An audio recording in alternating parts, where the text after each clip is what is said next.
Assalamualaikum, Ayah. Bagaimana akhlak pemimpin dalam memimpin masyarakatnya dalam ruang lingkup pemerintahan?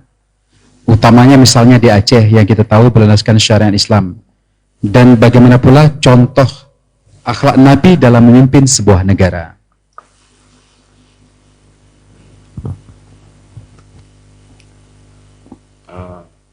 Pertama, kita dituntut di dalam memimpin ikuti Rasulullah. Laqad kana lakum fi Rasulillahi uswatun hasanah. Tapi mengikuti yang persis seperti beliau, itu tidak ada pribadi yang persis seperti beliau. Semampu kita mengikuti. Karena Islam itu, dia fleksibel, universal. Ada suasana, ada saat-saat kita mampu menegakkan Islam itu sepertiga. Maka Rasulullah mengatakan, pada satu saat nanti umatku mampu menegakkan agama sepertiga naja. Kenapa? 2/3 di luar kemampuan mereka. Allah tidak mentaklifkan malayuta seperti salat. Wajib salat. Yang wajib pertama ya orang yang mampu berdiri, berdiri. Tetapi kalau tidak sanggup berdiri, masih wajib juga salat. Sanggup duduk, salat sampai duduk. Yang jangan tidak salat. Tidak semua kita mau seperti masa Rasulullah. Karena ada kondisi yang berbeda, ada suasana yang berbeda, ada masa yang berbeda, ada tempat kawasan yang berbeda. Tetapi jangan tinggalkan yang mampu. Kalau yang mampu dilakukan, yang wajib lakukan. Yang berdosa, yang mampu dilakukan, tidak dilakukan.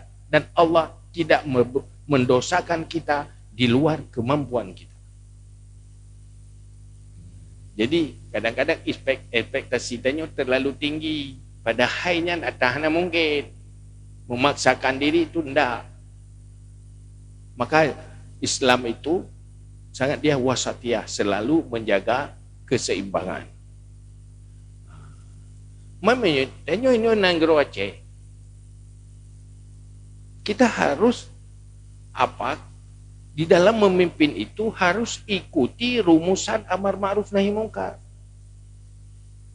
Karena tugas seorang pemimpin dia menegakkan yang baik-baik, yang ma'ruf dan mencegah yang mungkar. Karena mereka punya power. Ikuti rumusan amar ma'ruf nahi mungkar. Rumusan amar ma'ruf nahi mungkar dimulai oleh taklim dan takrif.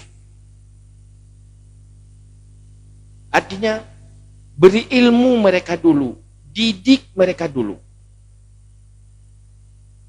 Kemudian tau'iz itu pembinaan, bina mereka. Sempurnakan pendidikannya, sempurnakan binaannya. Kemudian kalau itu tidak efektif, ada yang tidak efektif dengan itu, baru mulai dengan tindakan. Baru dengan hukuman, baru tindakan. Nyok tadi di hana, tak pernah tan. So bimbing hana, duduk minta hukum tu. Itu tahapannya tidak sesuai. Dalam istilahnya suluk. Tidak benar. Kita niat menegakkan syariat, menegakkan kebenaran, tapi langkahnya tidak tepat, itu gagal. Itu ada kedunguan di sana. Atau yang bahasa Arab pun ahmang. Bahasa Aceh pun dah bohnan. Niat jeroh cara nama.